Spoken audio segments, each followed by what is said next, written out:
So hello and welcome. तो आज हम लोग इस वीडियो में देखने वाले हैं कक्षा 10वीं का विज्ञान का अध्याय 2 अम्ल, क्षारक एवं लवण के बारे में जो है हम लोग पढ़ने वाले हैं। ठीक है, तो अभी जो है ये पहला वीडियो है आपके 10वीं विषय का विज्ञान का। अभी आपको 10वीं विज्ञान के सारे चैप्टर्स के आपको वीडियोस मिलेंगे, इसके बाद सामाजिक विज्ञान के वीडियो मिलेंगे और गणित के तीनों विषयों के जो है, और इंग्लिश का तो ऑलरेडी मिल रहा है। ये चारों विषय के आपको डिटेल में स्टडी कराई जाएगी बिल्कुल फ्री ऑफ कॉस्ट में।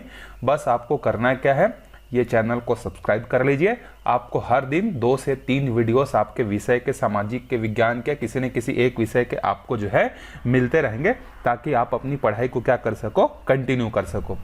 ये खासकर उन लोगों के लिए है जो ट्यूशन नहीं जा पाते हैं, जो गांव के दूर दराज एरिया में रहते हैं, या जिनके पास इतना पैसा नहीं है कि वो अच्छे स्कूल में या अच्छे कोचिंग सेंटर में जो है जाकर पढ़ाई कर सके, लेकिन जो पढ़ना चाहते हैं, ये इनिशिएटिव उन्हीं के लिए है। ठीक है, तो ज़्यादा और देरी ना करते हुए हम लोग चालू करते हैं अध्याय 2 को। चलो, अम्ल, क्षारक एवं लवण तथा उनकी कुछ विशेषताओं के बारे में आपने पिछली कक्षाओं में पढ़ा है। जब आप छोटे थे, कक्षा 6वीं, 7वीं, 8वीं, 9वीं में, तो आपने वहां पर अम्ल और क्षार के बारे में थोड़ा बहुत जानकारी जो है आपको जरूर मिली होगी। क्या आपने कभी सोचा है कि लाल चींटी या ततैया के काटने पर साबुन रगड़ने की सलाह क्यों दी जाती है? आप कभी भी छोटे रहे होंगे या अभी भी क्या होता है, जनरली जब आपको ततैया या लाल चींटी काट ली जाती है तो वहां पर जलन होता है। ठीक है, जलन होता है तो उस जलन को कम करने के लिए घर वाले ये बोलते हैं कि जहां पर जो है जलन हो रहा है वहां पर क्या कर लो, साबुन को रगड़ लो। ठीक है, क्यों ऐसा होता है? क्योंकि जब चींटी वगैरह जब काटती है ना, तो वो हमारे शरीर में एक फॉर्मेलिक एसिड या एक तरीके के एसिड को हमारे बॉडी में वो छोड़ देती है, एक अम्ल को हमारे शरीर के अंदर में छोड़ देती है। तो जब हम लोग साबुन को लगाते हैं तो साबुन का जो प्रकृति होता है वो क्षार होता है। तो अम्ल और क्षार आपस में क्रिया करके उसके प्रभाव को क्या करते हैं, नष्ट कर देते हैं। इसीलिए लाल चींटी के काटने पर जो है साबुन लगाने की सलाह जो है दी जाती है। हमने यह भी देखा है कि अगर कपड़े में हल्दी का दाग लग जाए तब उस पर साबुन लगाने से उसका रंग बदल जाता है। ये भी वही कारण है। कई बार हम लोग क्या करते हैं, सफ़ेद रंग का कपड़ा पहने रहते हैं और खाना खाते हैं, और खाने खाते समय जब उसमें कोई दाग लग जाता है, और दाग लग जाने के बाद जब हम लोग उसको साबुन से और धोने की कोशिश करते हैं तो उसका रंग जो है बदल जाता है। ये भी अम्ल और क्षार के आपस में क्रिया के कारण से जो है होता है। अगर कोई व्यक्ति एसिडिटी से पीड़ित है तो उसे खाने का सोडा दिया जाता है। जैसे कई बार क्या होता है, जब हम लोग ज़्यादा खाना खा लेते हैं या कुछ ऐसा ऑयली चीज़ या मसालेदार चीज़ खा लेते हैं जिसके कारण से हमें थोड़ा अच्छा नहीं लगता है, हमारे पेट में जलन या फिर कुछ प्रॉब्लम होने लगती है, तो हमने क्या किया है, खाने का सोडा को जो खा लेते हैं, तो क्या हो जाती है, चीज़ें जो हैं अच्छी हो जाती हैं। खाने के सोडा की जगह पर आजकल हम लोग इनो का भी उपयोग करते हैं, जिसके कारण से जो है जो भी एसिडिटी जो होती है हमारे पेट में वो क्या होती है, खत्म हो जाती है। तांबे के बर्तन को चमकाने के लिए नींबू या इमली के रस का उपयोग किया जाता है। आपने टीवी में एडवर्टाइजमेंट भी देखा होगा। ठीक है, विम बार हो गया, बहुत सारी चीज़ें हो गई जो खराब बर्तन को चमकाने के लिए क्या करते हैं, नींबू का या इमली के रस का, मतलब अम्ल जैसी चीज़ों का जो है उपयोग जो है करते हैं, ताकि बर्तन को अच्छे से क्या किया जा सके, चमकाया जा सके। सोचिए, दैनिक जीवन में और कहां कहां अम्ल तथा क्षारक के प्रभाव दिखाई देते हैं। ये तो कुछ उदाहरण हैं जहां पर हमको सीधा सीधा जो है अम्ल और क्षार के बारे में जो है जानकारी जो है मिलती है। अच्छा, इसके बाद जो है अब हम लोगों को अम्ल और क्षार के बारे में थोड़ा सा पता तो चल गया कि हमारे दैनिक जीवन में यहाँ अम्ल और क्षार का उपयोग जो है होता है। अब हम लोग पहचानेंगे कैसे कि कोई जो पदार्थ हम लोग लेकर आ रहे हैं वो पदार्थ अम्लीय है या क्षारीय है। तो उसके लिए हमारे पास कुछ सूचक होते हैं, जिसको हम लोग अंग्रेजी में क्या बोलते हैं, इंडिकेटर्स बोलते हैं। तो हमारे पास कुछ ऐसे सूचकों के बारे में हमें पढ़ना है जिनकी सहायता से हम किसी पदार्थ को अम्लीय, क्षारीय या उदासीन पदार्थ में वर्गीकृत करते हैं। ठीक है, और उसी सूचकों में से एक सूचक है जिसका नाम क्या है, लिटमस पेपर। ठीक है, लिटमस पेपर भी एक ऐसा ही सूचक है जो अम्ल तथा क्षार की उपस्थिति में अपना रंग परिवर्तित करता है। आप यह भी जानते हैं कि अम्ल एवं क्षार के बीच अभिक्रिया से लवण तथा जल जो है बनता है। तो लिटमस पेपर ऐसे ही जो है एक हमारे पास सुविधा होता है, या ऐसा ही एक सूचक होता है जिसकी सहायता से किसी पदार्थ को हम लोग क्या कर सकते हैं, वर्गीकृत कर सकते हैं कि वो अम्ल है कि क्षार है। ठीक है, यदि जो है लिटमस पेपर पहले जो है नीले रंग का था, अगर वो नीले रंग से उस पर कोई पदार्थ हमने डाला और नीले रंग से लिटमस पेपर अगर लाल में बदल जाता है और अगर पहले से जो लिटमस पेपर का रंग है अगर वो लाल है, उसमें हम लोग कोई पदार्थ डालते हैं और लाल के बाद पदार्थ मतलब लाल रंग के लिटमस पेपर में पदार्थ डालने के बाद अगर वो नीला हो जाता है, तो अगर नीला लिटमस पेपर में कोई पदार्थ अगर हम डाल रहे हैं और अगर वो लाल हो जा रहा है, इसका मतलब वो क्या है, अम्ल है। और अगर लाल रंग का लिटमस पेपर है उसमें हम लोगों कोई सब्सटेंस डालते हैं, कोई चीज़ डालते हैं, उसके बाद वो नीला कलर हो जाता है, इसका मतलब वो जो पदार्थ हमने जो लिटमस पेपर पे डाला वो कैसा है, क्षार है। ठीक है, ये हम लोग इस तरीके से जो है क्या करते हैं, पता कर सकते हैं। कहाँ कहाँ बिखरे हैं अम्ल एवं क्षारक। हम लोग अपने दैनिक जीवन में बहुत सारे ऐसे पदार्थ खाते हैं जिसमें अम्ल या तो क्षार दोनों में से कोई ना कोई एक चीज़ जो है हमें ज़रूर मिलता है। जैसे जब हम लोग इमली खाते हैं तो इमली में कौन सा अम्ल होता है, तो टार्टरिक अम्ल होता है। जब हम लोग सेब खाते हैं तो सेब में क्या होता है, मैलिक अम्ल होता है। सिरका जो होता है उसमें एसिटिक अम्ल होता है। जो टमाटर जो होता है उसमें ऑक्जेलिक अम्ल होता है। जो चूना होता है, चूना में कैल्शियम हाइड्रोक्साइड जो होता है क्षार। खाने का सोडा में जो होता है सोडियम हाइड्रोजन कार्बोनेट होता है। प्रति अम्ल जो होता है उसको हम लोग बोलते हैं मैग्नीशियम हाइड्रोक्साइड। कपड़ा धोने का जो सोडा है उसमें कौन सा होता है, सोडियम कार्बोनेट जो है क्षार जो है उपस्थित जो है होता है। इन अम्लों के अतिरिक्त कुछ अन्य खनिज या अकार्बनिक अम्ल जैसे नाइट्रिक अम्ल हो गया HNO3, सल्फ्यूरिक अम्ल हो गया H2SO4, हाइड्रोक्लोरिक अम्ल हो गया HCl इत्यादि भी होते हैं। इसी प्रकार ammonium hydroxide NH4OH, sodium hydroxide NaOH, potassium hydroxide KOH आदि अन्य क्षार हैं। तो इसके अलावा हम लोगों को दैनिक जीवन में और भी क्षार देखने को मिलते हैं, जैसे नाइट्रिक एसिड हो गया, हाइड्रोक्लोरिक एसिड हो गया, अमोनियम हाइड्रोक्साइड हो गया, पोटेशियम हाइड्रोक्साइड हो गया। ये सब अम्ल और क्षार के उदाहरण है जो हम लोग अपने दैनिक जीवन में जो है देखते हैं। ठीक है, अब देखते हैं क्षार और क्षारक क्या होते हैं। सभी क्षारक जल में घुलनशील नहीं होते। जल में घुलनशील क्षारक को क्षार कहते हैं।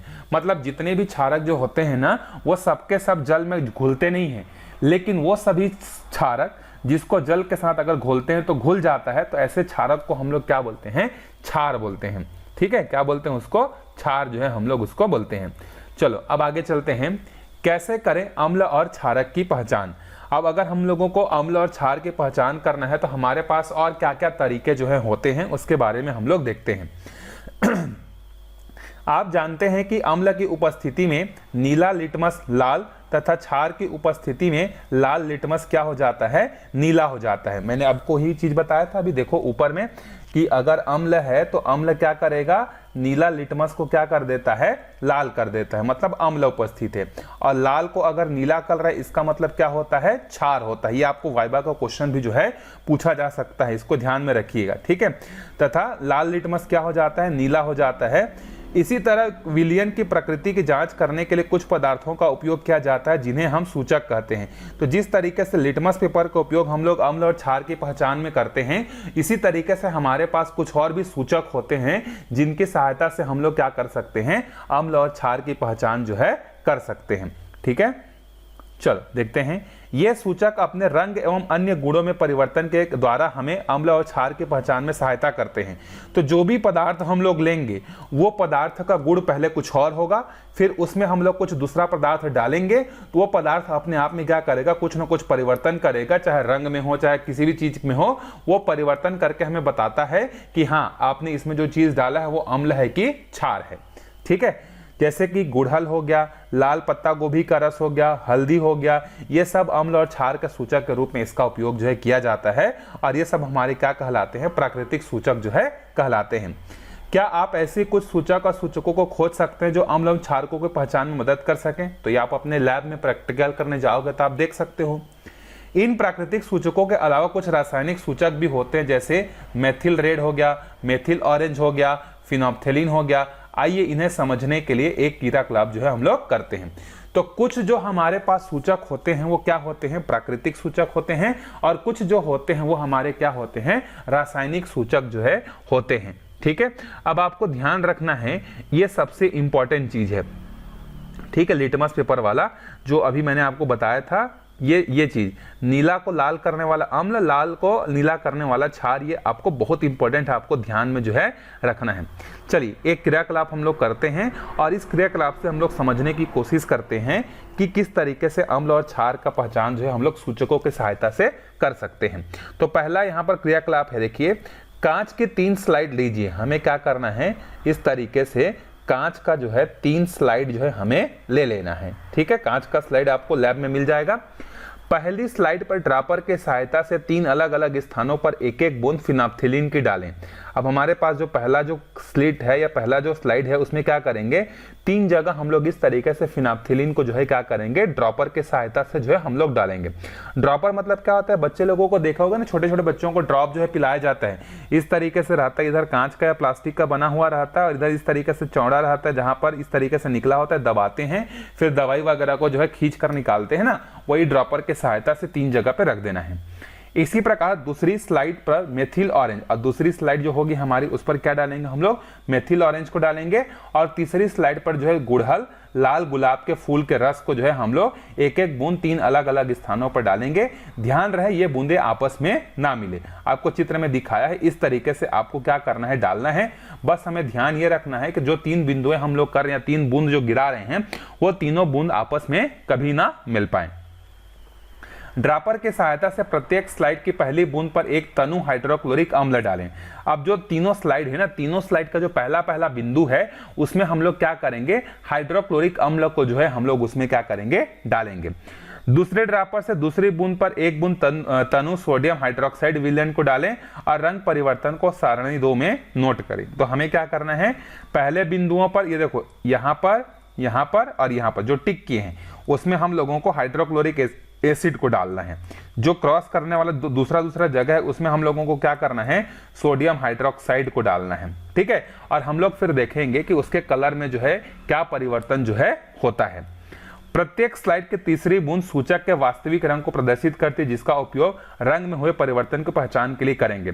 और ये जो तीसरा बूंद जो होगा ना, ये तीसरा बूंद को हम लोग क्या करेंगे, वैसी का वैसी छोड़ देंगे, क्योंकि तीसरा बूंद हमें देखने में मदद करेगा, तुलना करने में मदद करेगा कि जैसे पहले इसका रंग मान लो पहले क्या था, लाल था, लेकिन हमने कोई चीज इसमें डाला जिसके कारण से ये हरा हो गया। तो हम लोगों को पहले पता होना चाहिए ना कि ओरिजिनल जो है इसका क्या था, तो हम लोग देखेंगे कि लाल से क्या हो गया, हरा हो गया। उसी तरीके से मान लो काला था तो काला से नीला हो गया। तो वो पहचान करने के लिए हम लोगों को तीसरी बूंद को क्या करना है, वैसे का वैसी जो है हम लोगों को छोड़ देना है।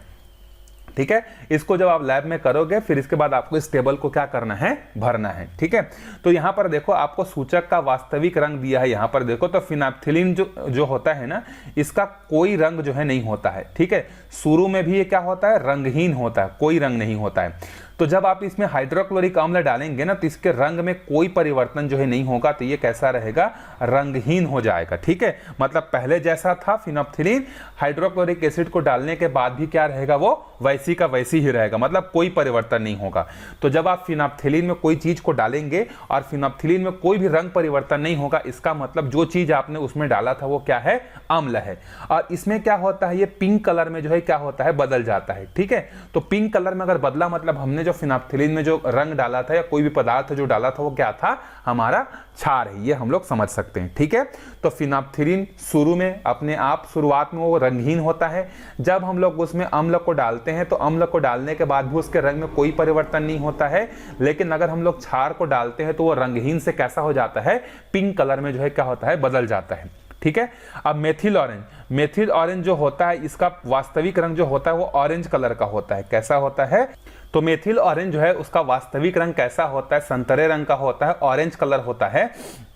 अब यहां पर देखो, जब हम लोग मेथिल ऑरेंज पर कोई पदार्थ को लाकर डालते हैं और अगर उसका रंग लाल हो जाता है, तो इसका मतलब हमने जो पदार्थ उस पर डाला वो क्या था, हमारा अम्ल था।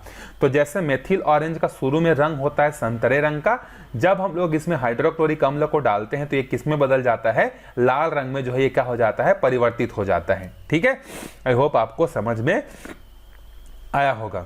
ठीक है, और अगर हम लोग इसमें सोडियम हाइड्रोक्साइड को डालते हैं, मतलब क्षार को डालते हैं, तो ये कौन सा कलर हो जाएगा, पीला रंग जो है हो जाएगा। ठीक है, तो आप तीसरे वाले को करके देखिए और यहाँ पे इस टेबल को जो है खुद से भरने की कोशिश करिए। चलो अब आगे देखते हैं। सूचक अम्ल एवं क्षार के साथ क्रिया करके नए पदार्थ बनाते हैं, जिसके कारण रंग में परिवर्तन होता है। मतलब जो भी अभी हमने मेथिल ऑरेंज लिया चाहे फिनाप्थिलीन लिया, उसके साथ जो हम लोग पदार्थ डालते हैं वो दोनों पदार्थ आपस में क्रिया करते हैं। जैसे मान लो फिनाप्थिलीन में हमने हाइड्रोक्लोरिक अम्ल को डाला, तो फिनाप्थिलीन और हाइड्रोक्लोरिक अम्ल आपस में क्या करेंगे, क्रिया करेंगे, और क्रिया करने के फलस्वरूप जो होता है रंगों में क्या होता है, परिवर्तन होता है। क्या आप जानते हैं कि हमारे पास कुछ ऐसे पदार्थ हैं जो अम्ल एवं क्षार के साथ अपनी गंध में परिवर्तन द्वारा सूचना देते हैं? ऐसे सूचकों को गंधीय सूचक जो है कहते हैं। अभी तक हमने जितना भी सूचक पढ़ा वो सूचक क्या थे? रंगों में परिवर्तन करके हमें जानकारी दे रहे थे कि अम्ल है कि क्षार है। लेकिन प्रकृति में हमारे पास कुछ ऐसे भी जो है पदार्थ हैं जो कि उसके गंध में परिवर्तन से हम लोगों को बताते हैं कि ये अम्ल है कि क्षार है। ठीक है, और ऐसे सूचकों को हम लोग क्या बोलते हैं? गंधीय सूचक जो है हम लोग बोलते हैं। तो आपको इसको प्रश्न उत्तर को याद रखना, या आपको एग्जाम में पूछा जा सकता है कि गंधीय सूचक किसको बोलते हैं। तो मैं यहां से हाईलाइट कर दे रहा हूं इसको, आप इस परिभाषा को एकदम ध्यान से जो है याद करके रखिएगा। ठीक है, यहां तक ना, बस यहां तक जितना अभी 2 बार में हाईलाइट हुआ है ना, सिर्फ इतना को जो है आपको क्या करना है? अच्छे से जो है याद करना है इतना को। ठीक है, ये आइए ऐसे सूचकों को क्रियाकलाप करें, ये आपको याद नहीं करना है। ये आपका 2 नंबर का परिभाषा जो है बन गया कि गंधीय सूचक क्या होते हैं। तो जैसे यहां पर हम लोग इसको समझने के लिए जो है एक क्रियाकलाप करते हैं। क्रियाकलाप 2, प्याज को काटकर सफेद कागज पर रगड़ें, इस कागज के 3 टुकड़े करें। हमको क्या करना है? एक प्याज को काटना है और एक सफेद कागज पर उस प्याज को क्या कर देना है? उस पर रगड़ देना है। ठीक है, और रगड़ने के बाद कागज के हमें क्या करना है? 3 टुकड़े कर लेने हैं। मतलब हमें क्या करना है? एक इस तरीके से बड़ा पेपर लेना है और इस बड़े पेपर पर हम लोगों को क्या करना है? प्याज को रगड़ देना है। उसके बाद इस पेपर के हम लोगों को 3 हिस्से जो है कर लेने हैं। 3 टुकड़े इस तरीके से हम लोग क्या करेंगे? उसका कर लेंगे। ठीक है, पहले टुकड़े पर 1 बूंद तनु हाइड्रोक्लोरिक अम्ल तथा दूसरे पर जो है तनु सोडियम हाइड्रोक्साइड की बूंद जो है डालना है। तो पहले वाले में हम लोग क्या डालेंगे? हम लोग हाइड्रोक्लोरिक अम्ल डालेंगे। दूसरे वाले में क्या डालेंगे? हम लोग सोडियम हाइड्रोक्साइड को जो है इसमें डालेंगे। पहले तथा दूसरे कागज के टुकड़े की गंध की तुलना करें तीसरे कागज के टुकड़े की गंध से। अब क्या करना है? इसको तीसरा वाला जो है इसका जो शुरू में जो गंध है वो तो वही रहेगा क्योंकि हमने इसमें कुछ नहीं डाला है।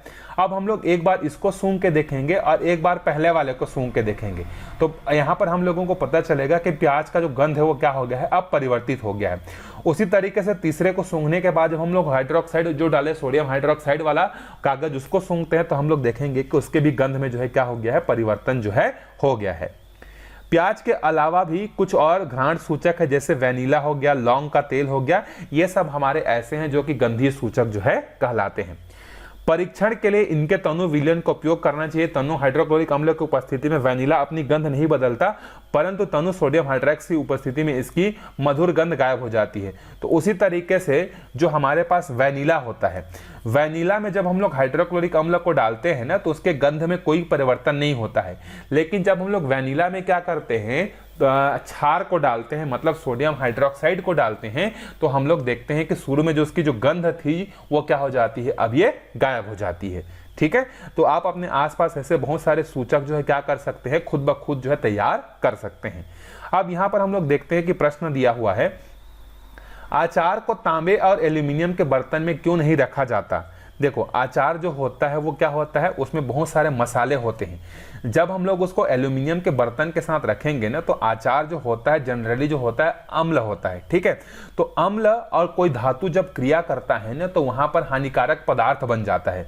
तो इसीलिए हम लोग अचार को जो है तांबे और एल्यूमिनियम के बर्तनों में रखने से बचते हैं, क्योंकि ये दोनों आपस में क्रिया करके हानिकारक पदार्थ बना लेंगे जिसको खाने के बाद हमारा तबीयत खराब हो सकता है, इसलिए नहीं रखते। उसके बाद देखो यहाँ पर क्या है, मध्याह्न भोजन करते समय थोड़ी सी सब्जी कुसुम के कपड़ों पर गिर गई। घर जाकर जब उसने उस पर साबुन लगाया तो कपड़ा लाल हो गया, इसका कारण बताइए। क्यों? क्योंकि उसके कपड़े में जो सफेद रंग, उसके कपड़े में जो भी सब्जी का जो गिरा हुआ था हिस्सा वो क्या था? या तो अम्ल रहा होगा या तो क्षार रहा होगा, दोनों में से कोई एक प्रकृति का रहा होगा। तो जब वो बच्ची अपने घर में गई और उस पर साबुन लगाई तो साबुन का नेचर कैसा होता है? साबुन की प्रकृति कैसी होती है? क्षारी होती है सामान्यतः। तो अम्ल और क्षार आपस में क्रिया करते हैं, इसके कारण से क्या हो जाता है? उसका रंग जो है परिवर्तन हो जाता है। जैसे लिटमस पेपर होता है कि नहीं, लिटमस पेपर जो है नीले को क्या कर देता है? लाल में परिवर्तित कर देता है क्रिया करके। तो उसी तरीके से ये भी जो है हुआ यहाँ पर इस बच्ची के साथ। तीसरा है, सुरेश एक दृष्टिबाधित छात्र है, वह किन किन सूचकों का प्रयोग कर अम्ल एवं क्षार की पहचान कर सकता है? तो अगर वो दृष्टिबाधित है इसका मतलब जो है क्या होगा कि वो जो है रंग परिवर्तन को जो है नहीं देख पाएगा। तो उसको क्या करना पड़ेगा? गंधीय सूचकों का जो है उपयोग करना पड़ेगा, ताकि गंध को तो वो नाक से सूंघ सकता है ना, तो गंधीय सूचकों का उपयोग करके जो है वो अम्ल और क्षार के बीच में जो है अंतर जो है ज्ञात कर सकता है। चलिए अब आगे बढ़ते हैं अगले टॉपिक पर। अम्ल एवं क्षारक के रासायनिक गुणधर्म। अब हमने पता किया पहले, अभी तक हमने क्या पढ़ा कि अम्ल और क्षार क्या होता है, फिर हमने देखा कि उसकी पहचान कैसे करेंगे, उसके पहचान करने के क्या क्या सूचक हमारे पास होते हैं। अब हम लोग आगे देखते हैं कि अम्ल और क्षारक के जो रासायनिक गुणधर्म है, मतलब इसकी केमिकल प्रॉपर्टी जो है क्या क्या होती है, इसके बारे में जो है हम लोग अभी देखते हैं। हमने अलग अलग सूचकों के साथ अम्ल एवं क्षारकों के गुणों को समझा। आइए अब हम इनके कुछ रासायनिक गुणधर्मों को समझें। मतलब रासायनिक गुणधर्मों का मतलब यह है कि जब ये अम्ल या क्षार किसी दूसरे पदार्थों के साथ जब क्रिया करते हैं ना, तो क्या क्या बनाते हैं, इसको हम लोग समझते हैं। तो पहला पॉइंट है हमारे पास यहाँ पर, अम्ल एवं क्षारक धातुओं के साथ कैसे क्रिया करते हैं। मतलब जो अम्ल होता है और जो क्षार होता है, जब वो धातु के साथ क्रिया करता है ना, तो इस पॉइंट को आपको याद रखना कि अम्ल और क्षार धातु के साथ जो है क्रिया करके जो है क्या क्या बनाते हैं। तो देखो, अम्ल और जो क्षार होता है जब वो धातु के साथ क्रिया करते हैं तो हमेशा एक तो बनेगा लवण और दूसरा क्या बनेगा, हाइड्रोजन।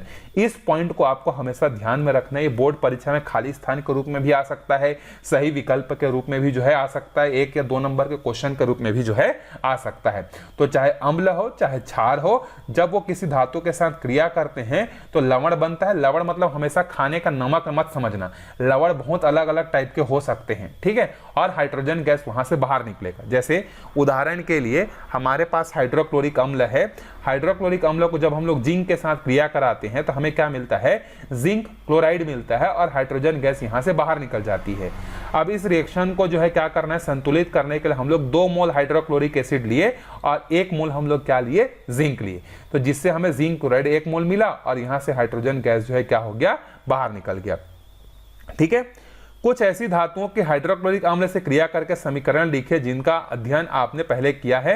आइए क्षार धातुओं से क्रिया करने समझते हैं, एक क्रियाकलाप को हम लोग करते हैं। मतलब यहाँ पर आपको और दूसरा रिएक्शन लिखने को बोल रहा है, तो मैं आपको एक रिएक्शन लिख के बताता हूँ। हाइड्रोक्लोरिक अम्ल का किसके साथ क्रिया करके, सोडियम के साथ क्रिया कराते हैं, सोडियम धातु के साथ क्रिया कराते हैं।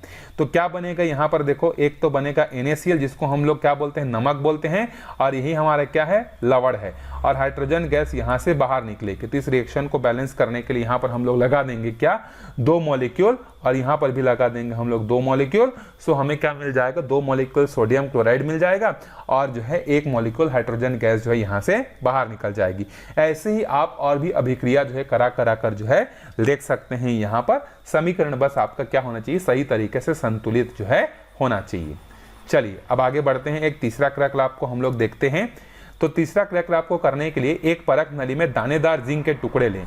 हम लोगों को क्या करना है, एक परख नली लेना है और उस परख नली में हम लोगों को जो है दानेदार जिंक को जो है डालना है। दानेदार मतलब दाना के रूप में जो जिंक होगा उसको हम लोगों को डालना है।